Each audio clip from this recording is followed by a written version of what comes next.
Thanks to those joining me live and to those that'll be joining me on archive. That is right. If you're listening to archive, throw a jab at that like button. All right. I'm doing my sound check now. Let's check it out. We're good with a sound check. Make sure you subscribe if you like the content and hit that bell button. That way you're notified every time DStyleBoxing comes on live. All right. We're halfway, over halfway through this week, man. 10 p.m. Eastern time, Monday through Thursdays. John in the house saying, let's get this started. He's on time. All right. He's ready. AJ10 in the house. All right. Talking about Mike Garcia beating Crawford easy. What's that about? Batman tweet, between us, you crazy. Spence is going to murder Crawford. Mikey is a better boxer. Crawford is in my humble opinion. Fine. We could do that discussion.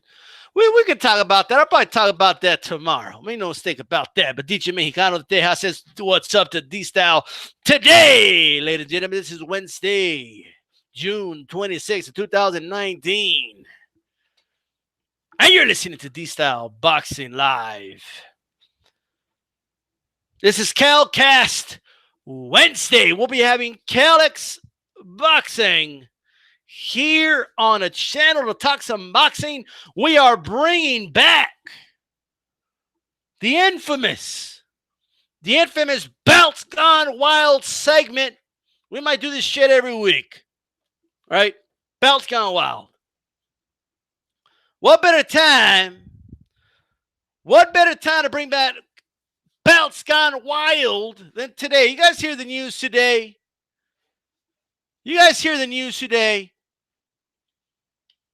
Did you? This shit's insane. Look at this shit. Just yesterday, I was talking about how, he's always getting criticized. And I was talking about the treatment that WBC gives this guy. And I told you guys, don't get too cozy with the WBC. All right? Turn around and do some bullshit. Here it is. Canelo now WBC franchise champion. Charlo now full champion. What's up, WBA? What's up? You think you're better than WBA? Look at me. Look at me. I'm the WBC. I do better. Oh yeah. Look at me. I'm better. I'm so much better. I am the WBC, the franchise. What is this, Ric Flair shit now? The franchise. What is this? Woo! Franchise player. Right? Shane Douglas up in here. What's going on? What the hell is going? Can somebody tell me what's going on? No, but D-Style, you don't understand D-Style. Boxing Scene reports, adding to the crazy confusion, the title bouts of the World Boxing Council, that's WBC, has now created a new world title position. They made Saul Canelo Alvarez WBC franchise champion. Franchise. I wonder how that belt looks like, by the way.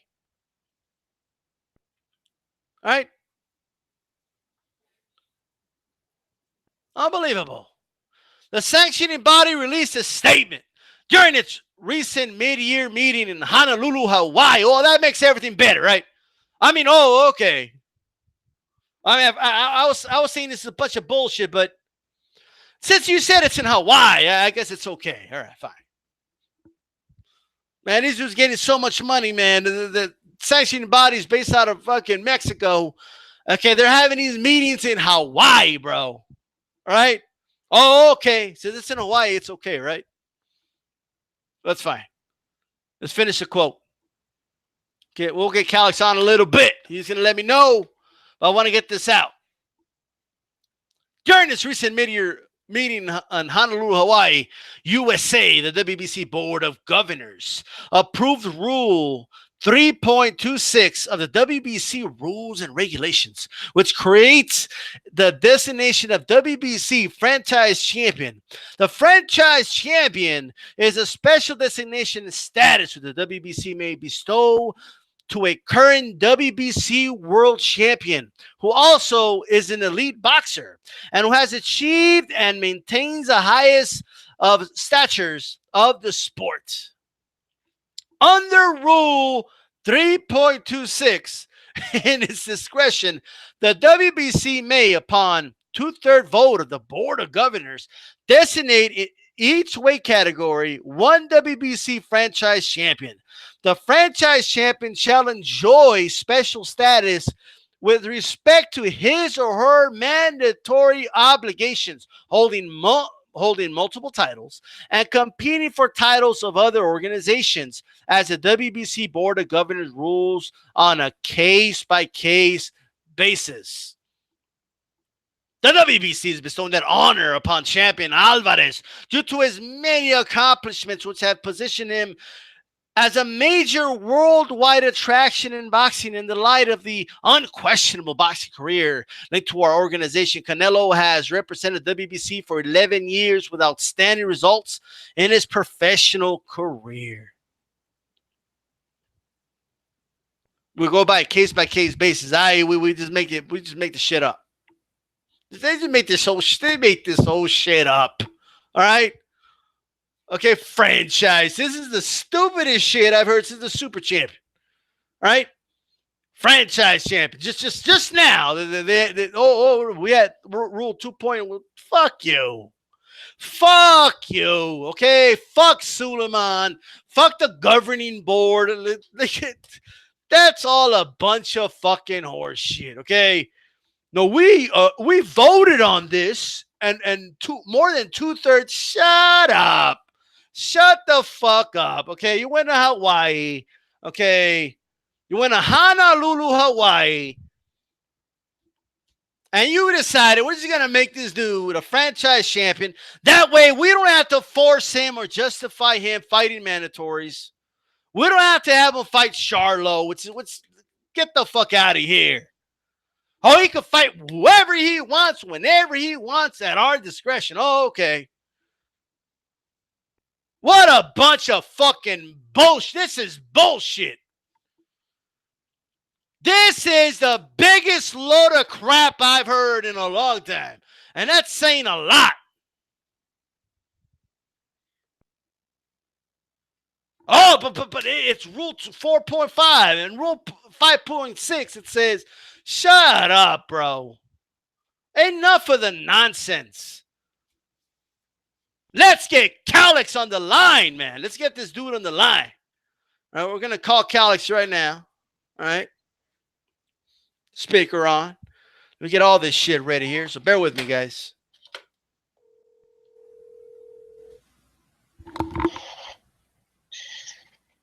What's going on? What's going on? Calix, can you hear me? I can hear you very well. Can you hear me? I can hear you. Let me just get something done here. One moment. All right, Calix, can you hear me now? Loud and clear. Perfect. Can the chat hear Calix right now? Check, check. 1, 2, 1, 2. Check, check. 1, 2. Franchise champion. Calix is he's the YouTube boxing franchise champion, guys. He gets to come and go whenever he wants. So he could be gone for 5 months, come back. That's it. That's right. The franchise champion. The franchise champion. This is their answer to the super champ and regular champ. Now they have a franchise champ and full champ. Which one is this? They voted on this with a governing body and 2/3 approved. Is this a WBC? WBC. Suleiman. Yeah. And what is Charlo? What do they call him? Full champion. The full champion? So I guess he gets full credit. Get it? Like he's full. I guess he fights all the mandatories. He has to follow fully all the rules. He fully needs to fight everybody they say he fully needs to fight. Canelo, I mean, they say Did you get to hear any of the rules I stated? I didn't. I didn't. This is the first I'm hearing of it when you texted me tonight. I used to do my Belts Going Wild segment every week on the channel, and I need to bring that back because it's bad. And it got me a little heated earlier when I heard some prominent writers arguing that belts are good. Belts are good for boxing. Sanctioning bodies are good for. I want to give an outline. Right? They said they voted in Hawaii, which I guess that just makes it legit, right? Right. And let me give this outline. The WBC outlined certain conditions. And you tell me if these sound like conditions, by the way. They don't sound like conditions to me. They sound like, we'll call them whatever we want to call them, but these are the conditions of the franchise champion. You tell me these sound like conditions, okay? Condition number 1. The franchise champion will be designated as WBC Emeritus Champion once he retires from boxing. Is that a hell of a condition or what? Can Canelo meet that condition? You have to agree to this, Kelly. Now, here's a question. If Canelo doesn't fight his mandatory in September, whoever that is for the WBC, I don't even know at this point. Is he stripped of his franchise champion status? That brings me to the second condition. The condition, okay? The franchise champion will proudly represent the WBC in every single fight as reigning WBC champion, regardless of any specific conditions or titles being associated with all future fights. WBC rules and regulations will govern under the traditional conditions of boxing in the franchise champion fights. WBC will approve through the franchise champion promoter every opponent scheduled fight. They'll approve any fight. So franchise champion, they pretty much made this for Canelo, correct? No. According to them, this has always been in the rules, apparently. This was rule. They make this shit sound legit. It was the WBC Board of Governors approved Rule 3.26 of the WB Rules and Regulations. Remember when Canelo fought Matthew Hatton for the 154-pound WBC championship at 152, I believe it was, and missed the weight, I believe, and still kept the championship. I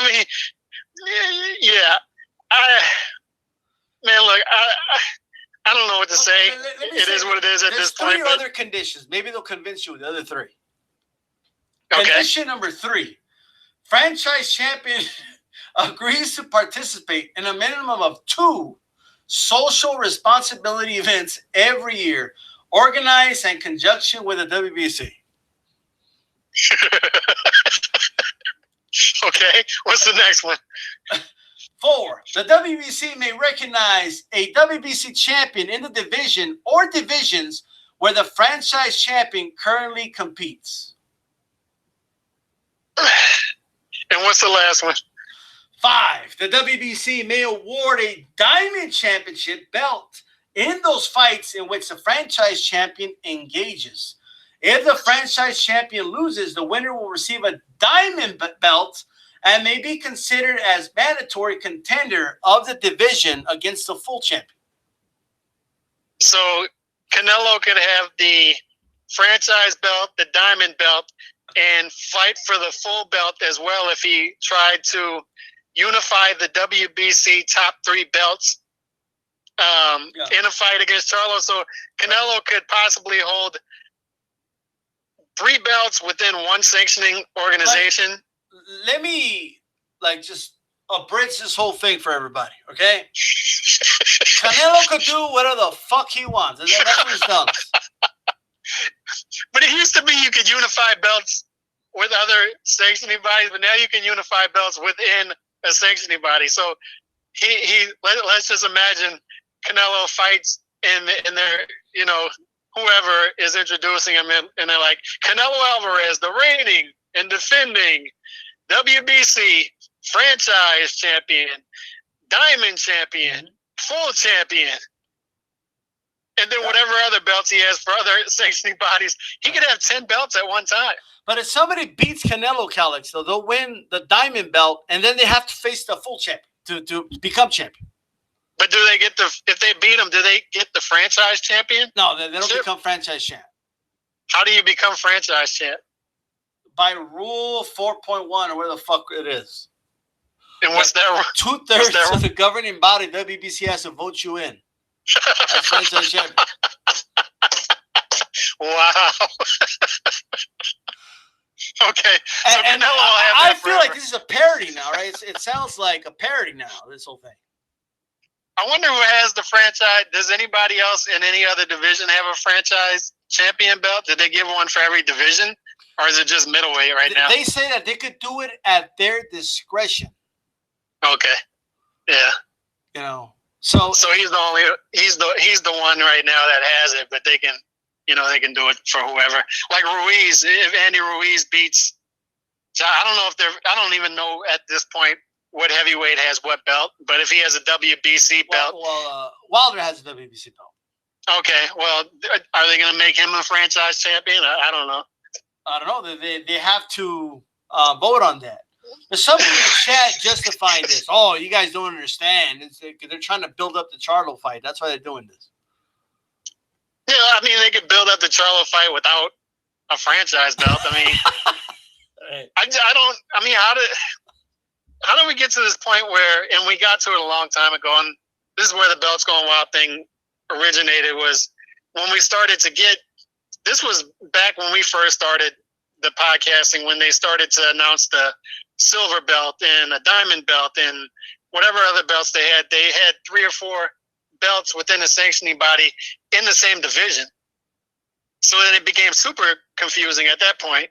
You didn't have multiple champions in one division for different sanctioning bodies. You had multiples for the same sanctioning body. And now you're telling me they have a franchise champion, a full champion, and possibly a diamond champion held by the same fighter. I guess, I don't know. But they could do this without. But let's be fair to him. Let me read the comment. Read it. Bam Bam Tweet, AJ10, Cybernetic Slayer, all you guys. The guy, there's a dude called Mike Alvarado's the best ever. TV. Okay. But Z Kittycast says, what this is a move to keep Charlo in the division because in a year or two, Charlo will be the biggest rival to Canelo. Charlo got a fan base that stands behind him and his ability to bring KO. So that's why they're doing this, according to him. Well, in fairness, we'll see Saturday night on Showtime what kind of base he brings out in Houston. It might be a good base. I don't know. I'll plead ignorance on that. We'll see Saturday night for his fight with Brandon Adams. But, I just think they can do this without this stuff. And like I said, I'm not going to name the name of the prominent boxing writer was arguing earlier, as he has in the past, that the sanctioning bodies are actually good for boxing because they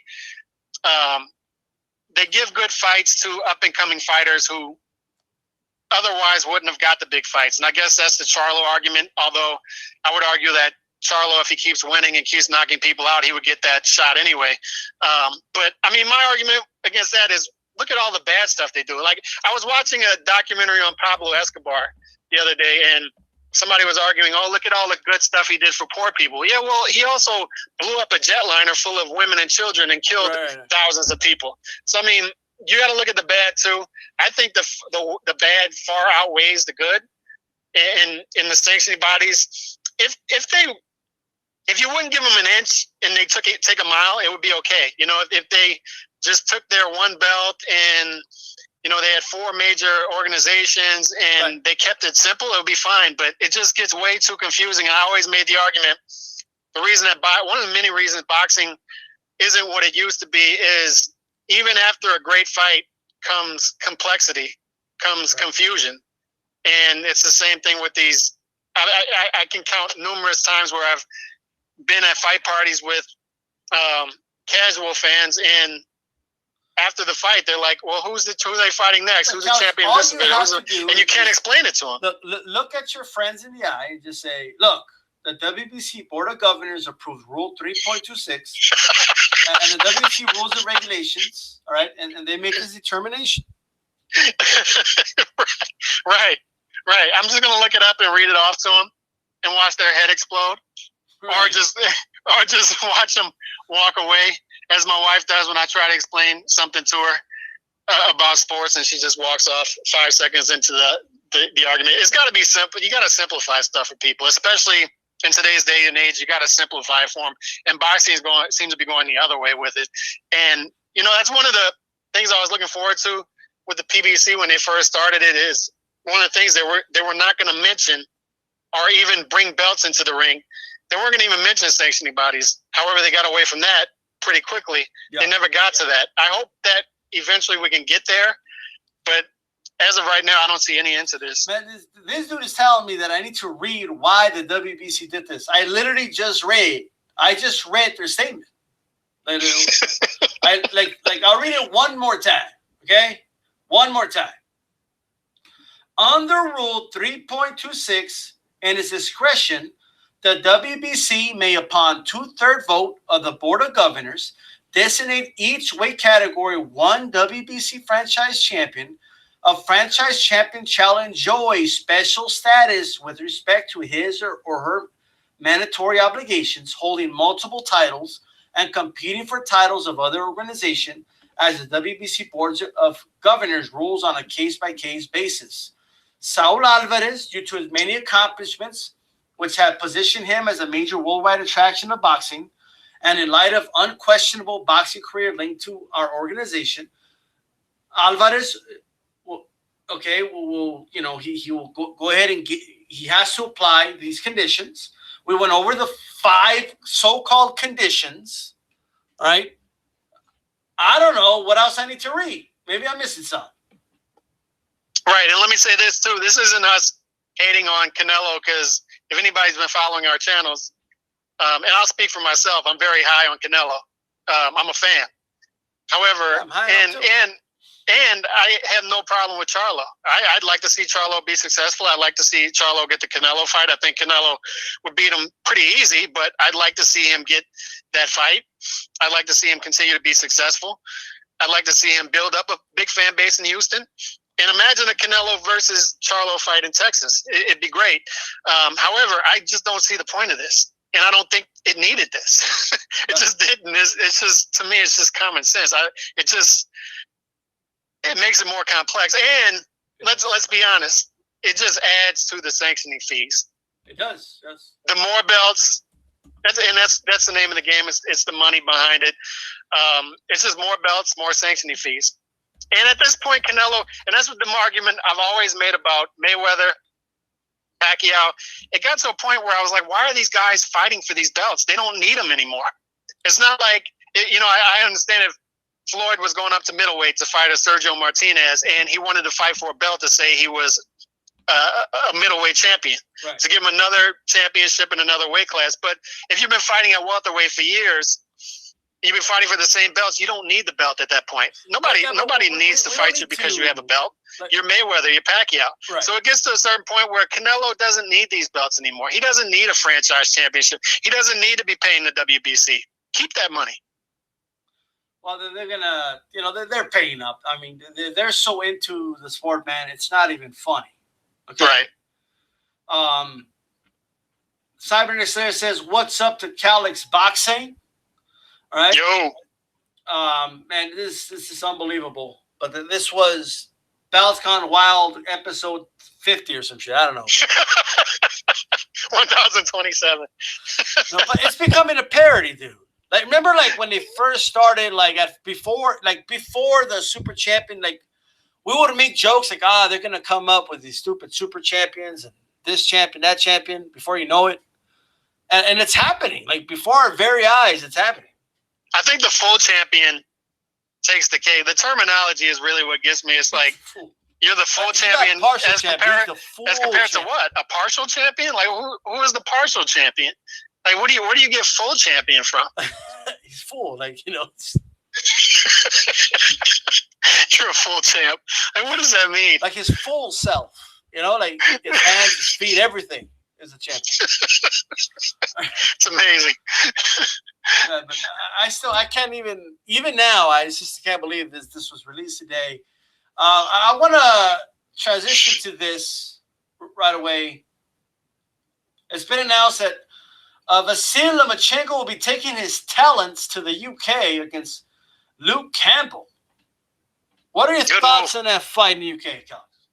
I don't think much of the fight. I mean, Luke Campbell's what would you call him? Maybe a B-, C+ level fighter. You know, I don't know what you would. Yeah, I mean, so a decent fighter. I don't want to alienate him. He's a decent fighter. Has a two losses on his resume. So whether he's earned it or not, I don't want to go there because it's not the deepest division. And Comey hurt his hand or whatever he hurt. He's fighting actually Friday night in what I think could be a sleeper fight. Don't sleep on Ray Beltran, although he's up there in age. That could be a decent fight on ESPN on Friday night. And I'm glad they got a Friday night fight on ESPN, and then we got a Saturday night fight on Showtime. Should be a good full weekend of boxing. Looking forward to it. But with Comey, seem to be in the distance and on the next fight probably. And Mikey Garcia is probably looking like a 2020 fight for Lomachenko. Garcia, Regis Prograis could be in the future at 140. Lomachenko, I think you just need to stay busy. And this is a good fight for him in that he goes to the UK. I think they're going to fight at, what is it, the O2? It's going to be a large crowd, a rowdy crowd, probably a pro Luke Campbell crowd at the very beginning, but they're going to turn to Lomachenko. I think everybody's sort of in awe of Lomachenko, as am I. But I think it's a good fight for him stylistically. Obviously, it's a good fight for him in that he's going to be fighting in front of a lot of people. I don't know what the network is. I don't know if they're going to be fighting on DAZN or ESPN, ESPN Plus, whatever it's going to be. Probably ESPN or ESPN Plus, I would think. Top Rank's going to run that. But I think it's a good fight. In that he's going to stop Luke Campbell. We all know how that's going to go, right? but it's a good fight for him in that he keeps busy while those other fights are sort of there, lingering. And I would assume it's going to be Comey after that. If Comey wins against Beltran and Lomachenko wins against Luke Campbell, which should happen, I'm guessing that would be later in the year, and then they would hopefully get the Garcia and Prograis fights going for 2020. Well, man, check it out, though. Right? He avenged his loss from early in his career against a dude called Mendy. Right? Right. Okay, and but 2 years ago, roughly. Who was the second loss? I forgot. He lost to Jorge Linares. That's right, and by the way, there's no harm in that. No harm in that. And Linares is a hell of a fighter. While the fight lasted, he did give Lomachenko a pretty good fight. Even knocked him down. Right. Yeah, he did. So he did. It's important to note. Do you think, even though I kind of think that it is a foregone conclusion, in my opinion, who's going to win, but can Luke Campbell give him some work for a couple rounds? No. I think, no, I don't think so at all. I think it takes a special fighter, man. And Linares was one of those guys. I actually thought Rigo was going to give him some work for a couple rounds there, and that never happened. But no, I think Lomachenko is a special fighter. And I think anybody at 135 is going to get the work from him. And where Lomachenko is going to be tested is when he moves up to 140, which he'll eventually do, because 135 is not where it's at. And I don't know if I see that guy at 126 or 130 stepping up to give him work at 135. I don't see him stepping down either. And I think it's going to be when he exhausts his options at 135 and moves up to 140, because I could easily see Garcia giving him some issues. I could easily see Prograis landing some shots on him and giving him some issues. However, I would still maybe slightly favor him against even those fighters at 140. I just think he's a special fighter, man. Anybody who fights Salido in his second fight, you don't fight Salido in your second fight. You just don't do it.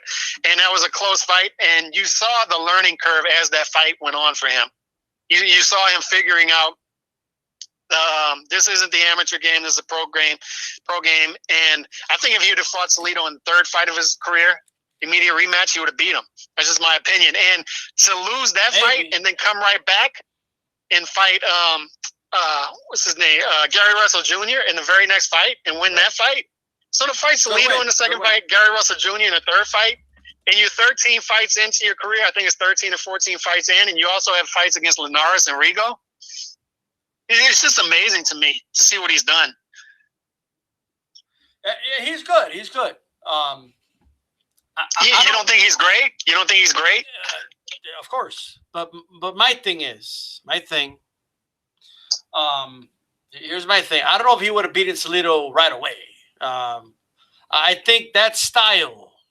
I'm not saying he might have won, but I still think it would have been a tough fight, though. Right. I think that style is actually perfect because you don't want to. It's like Mayweather. It's hard to beat the chess master at chess. You don't stand there. Okay, I'm gonna move my pawn. Okay, it's your turn. Okay, now I go. No, Salido was like, "Hey, what's over there?" And he was gullible enough to turn around, and Salido was moving pieces on the board. Right. Right. Okay. Right. So he was kind of bending the rules a little bit, and then Lomachenko turned around. Hey, well, that piece was in there, and then so what? And then that's what he was dealing with in that fight. Right. But Teofimo Lopez, what do you think about him fighting Salido? Lomachenko. I'm sorry. Who's that? Lopez. Also a good fight. I just don't think that there's anybody out there. Teofimo Lopez. Yeah. Teofimo Lopez is a beast. I mean, he's a beast, but has he seen anything close to that yet? Not yet. But that is a wild card. I got to be honest. That is a wild card. He's a fun fighter, man. And he gets after it, and he's a savage. He just looks to knock guys' heads off. So that's one that could be marinating out there. If you're Teofimo Lopez, are you ringside for this fight? Yes. Absolutely. Yes. You see his temperament is, I want it now. He's got that temperament about him. He just has that swagger. That's an interesting one. He would give him the toughest fight of anybody at 135 and below. Would you agree with that? Oh, definitely. Yeah, and I still just think it's got to be somebody at 140 to beat him. I would still favor Lomachenko in the Lopez fight, maybe 2.5 to 1, 2 to 1. But bad, yeah. But Lopez is a puncher, man. He's a puncher. He would probably give Lomachenko more fits in the early rounds than Linares did. Oh, definitely. And you know what, though? If he's going to fight Teofimo Lopez, I think he should do it soon, man. Teofimo Lopez is getting better. Yeah. You know what I mean? Yeah, it's sort of like one of those things where Mayweather got Canelo out of the way early, before a couple of years happened, and then you're trying to fight. People are calling for that fight in 2015, 2016 when it's a different game. But, yeah, you fight the young lion when he's still really young and raw.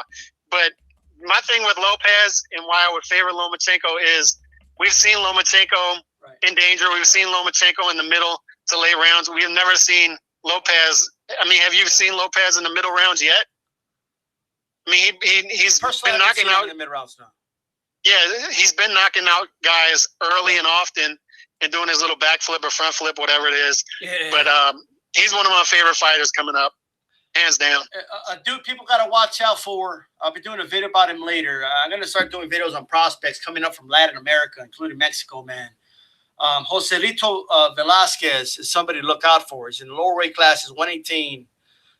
He's 9-0, I believe. A hell of a product. I think this guy's going to be some. I think he's special, right? Now, granted, I haven't seen him yet. I said the same thing about Linares when he was young, okay? But I wasn't that far off, okay? I wasn't that far off. No, you weren't, because Linares had every looks of a pound-for-pound type guy. And for whatever reason, he just has – something's missing. You can't quite pinpoint what it is. And it could be the skin. He cuts up really easy and all that, but something was a little off with that guy. But you weren't far off. He had the look. Absolutely. Boxing Dialogue says Theo talking mad trash if he feels he's ready to make the fight. Z, I mean, we kind of moved on from that topic, but nobody's censoring you. This is a free forum. Everybody has a right to their opinion. I just strongly disagree with you. That's all. All right. As far as the next thing, Calix, It's time. Okay, tell everybody why they need to vote for Carl Froch or switch their vote. Look, I got aggravated with this.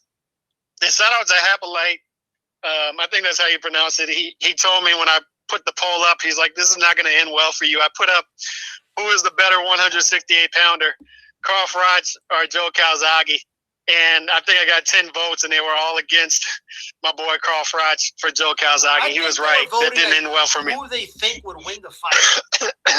You know what I mean? Right. I think that's how people. I do agree with that. I think it would have been a hell of a close fight, right? A very close fight, but I think Calzaghe would have won. Although we don't know that, right? We just don't know. And Froch wanted that fight really bad, and Joe didn't fight him, right? So he did retire. So I don't know if we could call it a duck. I don't think we can. I mean, he retired. But resume-wise, Froch has a way better resume. I don't think out of that resume, at least one dude beats Calzaghe. There's no way he gets out of that undefeated. Right. And I think it would be Ward that would have beat him, much like with Froch. And by the way, that Calzaghe versus Kessler fight was a hell of a fight. You should know, but like in sports, Calix, when you go through a tough schedule, even someone you might be better than is going to beat you. You know what I mean? It's going to happen. Right. You know, and Calzaghe did not go through that type of schedule. I mean, he just didn't. It's like the SEC in college football. Like, how do you go through that gauntlet in the regular season and try to make the playoff while other teams are playing cupcakes? Right. And it was sort of the same thing where Froch was fighting guy after guy after guy. You're like, how is he getting through this? And then he beats Lucien Bute. You know, not only beats him up. And that would be my argument for Froch is, I mean, look at the resume. Obviously, in your polls, he's going up against Hall of Famers and legendary fighters, guys who are probably more talented than him. And whether Froch gets in the Hall of Fame or not, I don't know. I think they've been pretty inconsistent with some of the guys they put in. But, you know. I would think so too. It isn't a rich division, 168 pounder. But I was thinking about this the other day. As far as super middleweights go, I think he's probably third, you could argue, of all time. Behind Calzaghe and Ward. However, there are guys who have fought at super middleweight who I wouldn't necessarily say are super middleweight fighters. Like Roy Jones at super middleweight beats all those guys. Like Roy Jones is a beast. James Toney, it's a wrap. Yeah, James Toney at 168 beats all those guys. So it's a different thing. It's guys who fought at super middleweight and super middleweight. So I don't know, man. I just like his resume, and I also think that Calzaghe would have edged him out in the fight. But I look at Calzaghe's resume. I think his best win is the Kessler win, and also I think the Hopkins win is a little underrated. Looking back at it, people at the time thought that Hopkins was on his way out. Hopkins fought like 7-8 more years after that, maybe even more, and had some really good wins. After that, although it's debatable whether he beat Hopkins in that fight, that was an ugly fight as well. I don't think anybody won that fight, to be honest. It was so ugly, but his resume is not that good. The Jeff Lacey win didn't age all that well, and the Roy Jones win. Roy Jones was about 80 years old, so I don't know. I would prefer Froch, full resume, but yeah, man, vote for Carl Froch so we can have a Carl Froch Appreciation Week. There you go. Did you vote for Froch or did you vote for Cotto this time? I voted for Froch this time. One last time. But I know how this is gonna go. Well, Cotto and Morales are really neck and neck right now. Like it's neck and neck. Like Morales had a huge lead and then boom, you know. But I hope Cotto gets it. Some Cotto tard probably created like 8 accounts or something.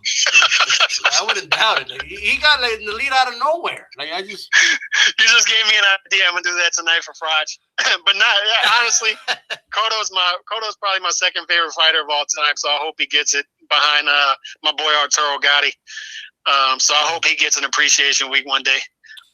Most definitely. Now, Christopher Thompson, can he vote for Barrera? Barrera already won, bro. He already advanced. He already became, He already advanced. Yeah, we need to talk some Barrera, by the way. Yeah, definitely. We're going to get there. I just want to say, guys, make sure you vote on the polls, man. Vote on the polls. Calix, really quick, give me your thoughts on the trilogy, Morales Barrera. I was going to ask you which one you like the most, because I think most people say the first one. Yeah. If they name them in order, it would be 1, 3, 2. However, that third one, the thing that I love about the third one was, I don't know if you remember this, but Morales came in. The yellow gloves? Well, not only that, he came in quite a bit heavier than Barrera. And when you're talking about lower weight classes, I think he was, if I'm not mistaken, like double digits heavier than Barrera, like 10 pounds heavier. Mm-hmm. And he still was not able to keep Barrera from walking him down. And I remember, I haven't watched this fight in a long time, but what I remember from it, I hope I get this correct, is Barrera was really coming on late in that fight.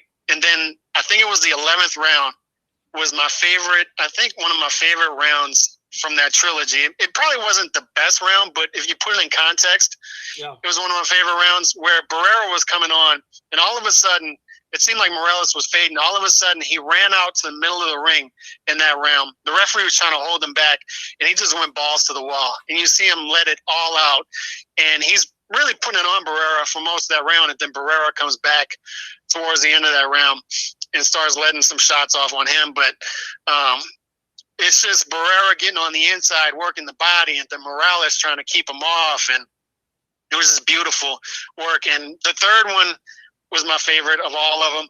And, you know, you're not going to like this, but I tended to like Barrera more than Morales. So that's another reason why it was one of my favorites. It was just Barrera, I felt, putting the icing on the cake. And the reason I like Barrera so much is I got into boxing because of my uncle. There are a few fights I remember watching with him in the 90s. One of them was Camacho when he fought De La Hoya, and I remember watching Bo Galata with him, that whole melee. I remember one of my first fights I remember watching when I was a kid was Tyson Spinks. But I also remember, I don't know if you remember this, back when boxing was on network TV back in the day, during the day, Barrera fought on ABC Wild World of Sports. I don't know if you remember this. It was like a boxing match in the middle of the day on ABC on a Saturday. Wow. Okay. And I remember my uncle sitting me down in San Antonio, Texas. I'll never forget this, and saying, "Watch this guy fight, the babyface assassin." I thought that nickname was so cool. And he just, I don't remember who he fought. It was maybe 93, 94-ish, maybe 95-ish. Right. And he just led into this guy. And my uncle's breaking it down to me, like, watch how he goes to the body. Watch how hellacious he was. And that always stuck with me. As much as watching Roy Jones fight in the 90s, being from the Gulf Coast and going to some of his fights. I remember Barrera, and he became one of my favorites because of that, because of watching it with my uncle and just watching him fight. And the thing I love about Morales Barrera as well, and why it's my favorite, one of my favorite trilogies, is it showed you that when it comes down to it, there's not much difference between a rich guy and a poor guy if they both have that warrior in them. And they get in the ring. There wasn't much, besides the money, there wasn't that much of a difference. They made it out to be a class issue as well, but there wasn't much difference between those guys when they got in the ring. That's a difference. Right. Yeah, of course. But once they got in that ring, there was no difference between those guys. I mean, they went after it. And what separated it from Gotti Ward was you saw the class. You saw the world class in those guys, just the things they did in the ring besides slugging it out, and they had no problem slugging it out. Well, here's the thing. One of the best words I could describe Barrera was onslaught. He would bring an onslaught in many of these fights. It's the best term I could come up with. And it's just an onslaught attack. And he did it to McKinney. A lot of those 90s fights, I mean, this dude had a Hall of Fame resume in the 90s alone. Yes. It's unbelievable. Before he fought Morales, he could have retired after the Junior Jones fight, and he would be good, you know? That's why I'm in awe of guys like Barrera, Morales, Pacquiao. Is they almost had multiple careers, if you look at their resume. Like, you can break down Barrera's career, you have his 90s career, and then you have the thousands, and I'm almost more of a fan of his 2000 on. Not only because I became a hardcore boxing fan when I finally got a good bit of money in the 2000s and I was able to buy Showtime and HBO and follow this closely, but if you look at his resume, Morales 3 times in the thousands. Marquez. Then you had Prince Nassim Hamed. He beats up in 2001. He beat Rocky Juarez twice. And people say, "Oh, Rocky Juarez," but Rocky Juarez was seen as an up-and-coming guy that was supposed to be on the level of these guys, and he beat him twice. I mean, he's got some bangers in the 2000s. Well, let's segue to this. So he lost the first fight to Morales, controversial fashion. Hell of a fight. And oh, by the way, he fought Pacquiao twice. Yeah, well, we're gonna get there. But it didn't look like he was gonna get a rematch. Okay, probably because of politics. But he got an opportunity to face Prince Nassim Hamed. Well, what do you remember about that fight that night?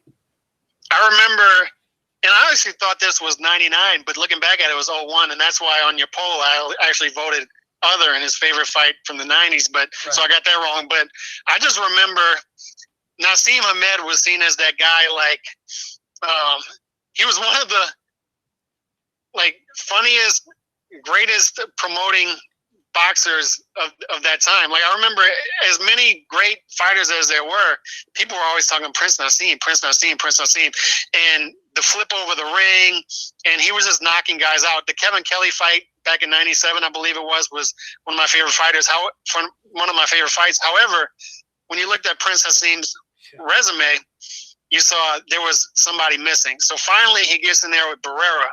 You're like, oh, what's going to happen here? What's going to happen?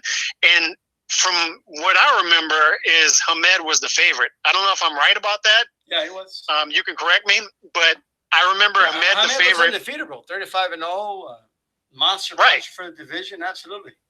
And I remember Barrera was seen as a guy, he just had the Morales loss. He may not get that fight again.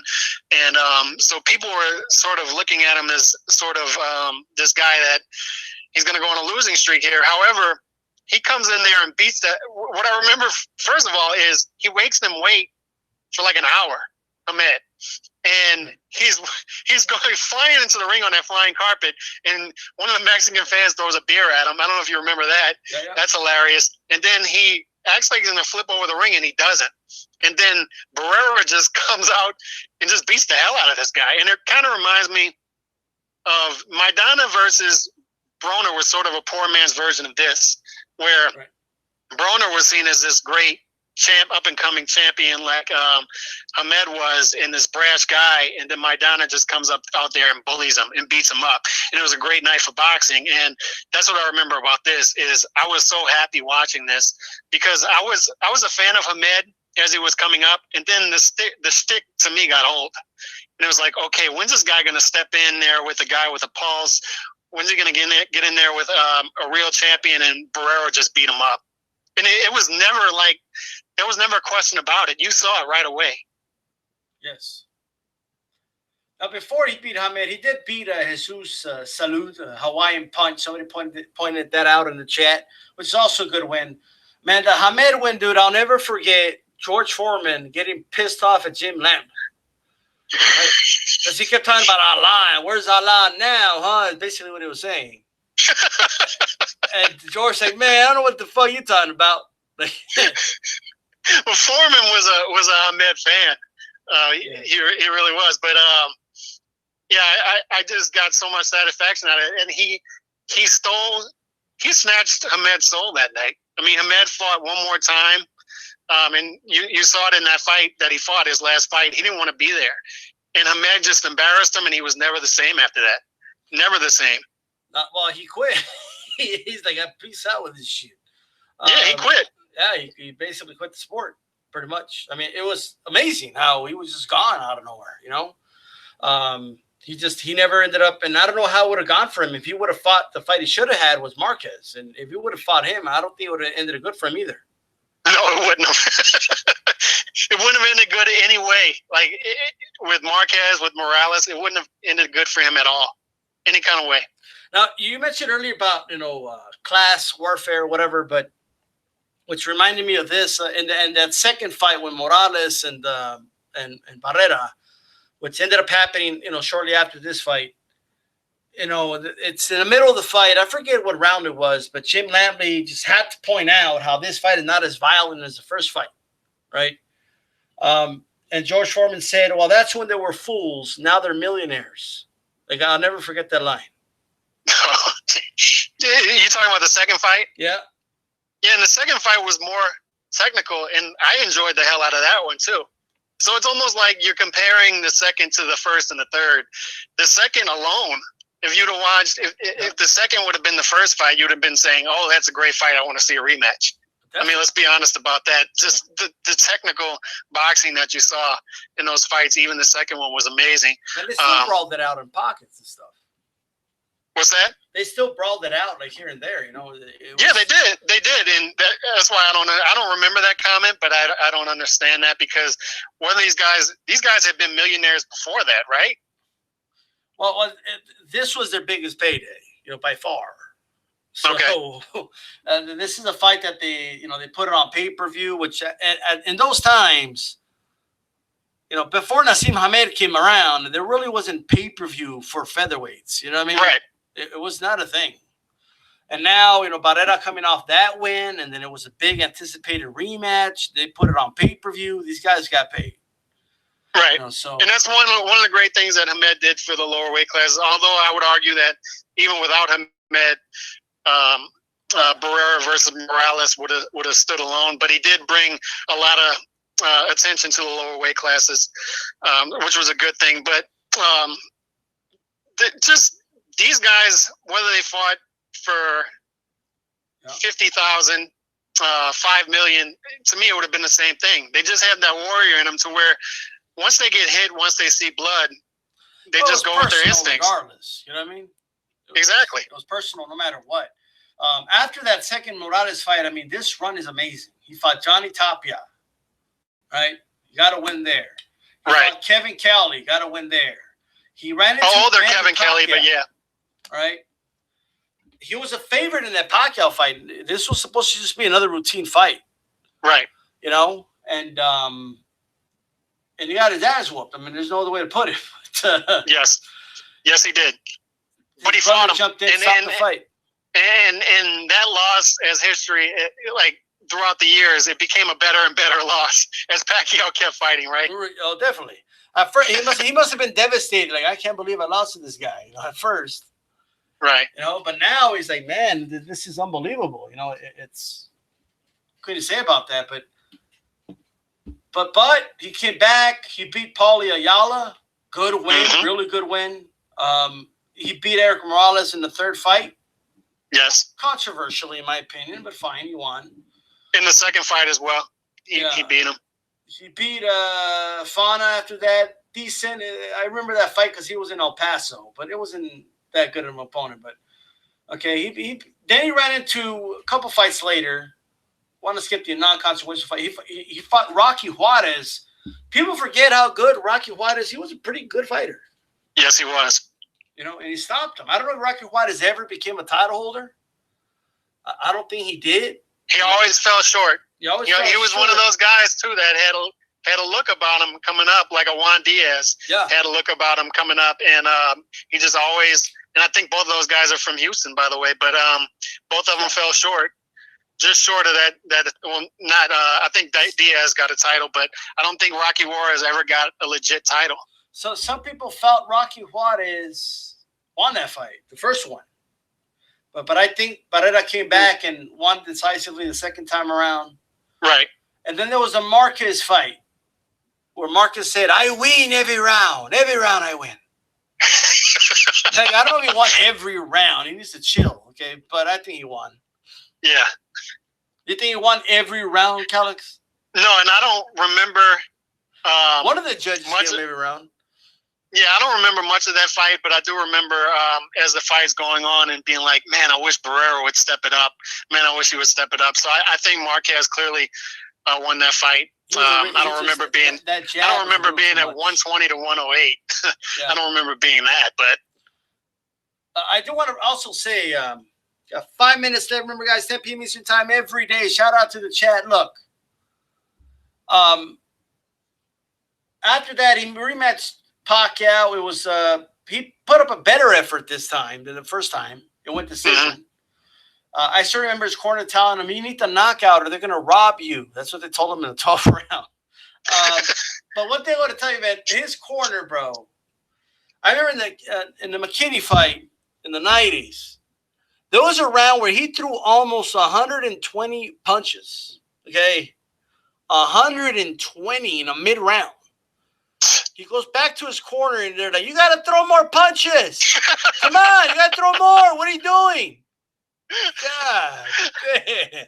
Is that sort of like when Kelly Pavlik throws 83 jabs in a round, and then he goes back and Jack Lowe tells him, "You got to triple up the jab." It's like, what? I just like, what else you want the guy to do? Throw 150? Like, God damn. His corner never really well, the translator didn't do the best job, but still, they just, it was, come on, you got to do more. They're going to rob you. You know, it's just like crazy shit. Every fight, they're going to rob him, right? Maybe that motivated him. I don't know. It worked, apparently, right? Yeah. But they knew what to tell the guy, man. Unbelievable. But after that, I mean, it was pretty much done. You know what I mean? The Khan fight doesn't count to me. You know, like, I don't know. Yeah. Much like Morales' late career doesn't count either. Yeah, I mean, the loss to Danny Garcia is like, come on. Yeah. I mean, the fact that he almost beat Danny Garcia in the first fight says a lot, but that's another story. I know, right? Right. That's it. The fact that he's stood in there against Maidana, and some people even argue won that fight. That was shocking to me, by the way. I was in shock. I couldn't believe what I was watching. I remember you doing the video before, like, why is he doing this? This is a terrible idea. And then after, like, we were all like, holy crap, I can't believe that fight went like that. Yeah. There was times where Morales was making Danny look stupid. I mean, there's no other way to put it. Yeah. You know, he was even mocking the way through punches and stuff, and, you know, and then countering them. If he was any younger, bro, you know, it's. Oh yeah, he destroys him. Morales is great. Morales, even though he was from like 3-4 weight class below him, he was still destroying. I know. You know, I agree. But any final thoughts about Barrera on this MAB Appreciation Week, Alex? No, well deserved. Glad he got it. And just a legend. Like I said, one of those guys that had multiple careers within a career. And I love the 2000 on. Like that 2000 to 2006, 2007, maybe even 2008, Barrera is just epic to me. Epic. Badass. Absolutely. All right. And I don't think Marquez win every round, but he definitely won that fight. Right. All right, Calix, man. We'll see you same time, same day next week. Looking forward to it. Check out the channel. I'm out. Peace. You guys can catch him. All right. You guys can catch. Whoa. You guys can catch Calix, right, at Calix Boxing. We're doing some videos now. You guys can check them out. Thank you guys for joining me, and throw a jab at that like button. All right. For those that came in late, we talked Canelo early. Go back and archive and watch it. Christopher Tom in the house. I want to, look through the chat really quick. When I have a co-host, it's kind of hard to go through everything, but Boxing Dialogue says, yes, guy should not be in. But people should remember he was a fan favorite, and him being murdered played a big part of him getting voted in. Yeah, you could say that again. Does Naseem Hamed deserve being a Hall of Fame? I mean, there's no set criteria, man. You can argue it. You can definitely argue for it. All right, but this is MAB week, guys. Let's get a couple here. A lot of debating about the belt and stuff. I don't know what the argument is, to be honest with you guys. I don't know what the argument of this dude is. I don't know who he's trying to fool, man. We all know it's bullshit, All right, Cybernet Slayer. Featherweights are typically the first match on any undercard before Prince Naseem Hamed. General rule of thumb, after the first Barrera Morales performance dipped while Barrera's rocketed. Christopher Tom, after the second Barrera Morales fight, Morales' performance is rocketed, and I think I read that. Max Kalman on ESPN didn't like Rocky Juarez. Well, I mean, Juarez is all right, man. He's pretty good. Out of Houston and stuff. Solid fighter. Just ran into some pretty good fighters, man. I mean, trying to take a belt from Barrera, then Chris John. I mean, it was tough, you know. Morales was competitive for Danny Garcia, absolutely. We want Morales to advance so we can go to the main poll next week. Maybe in 2 weeks, we can have a terrible week, man. I'm telling you, it'll be epic. Christopher Tom, Morales was too small for Maidana in his prime. Look, bro, let me tell you something. Size matters, man, but if you're that skilled, bro, like I'm telling you, all right? In this era where you know, we have so many weight classes, it sounds like a long, like, oh, man, 4 weight classes under. Like, it sounds like a long, you know, and it is, but not as long as people think, a long shot, right? You saw what an old ass Morales did to Maidana, bro. You saw what he did. You saw what he did at that age with love handles, you know. Morales Rigo at 122. Morales wins. I like Rigo. I forgot to ask Calix about Rigo slugging it out. But that's that, guys. That's the show. I want to thank everybody for joining me. All right. Remember to throw a jab at the like button. Whew, man. More likely we'll have Ash Sheet tomorrow night. This is DStyleBoxing. Keep it boxing.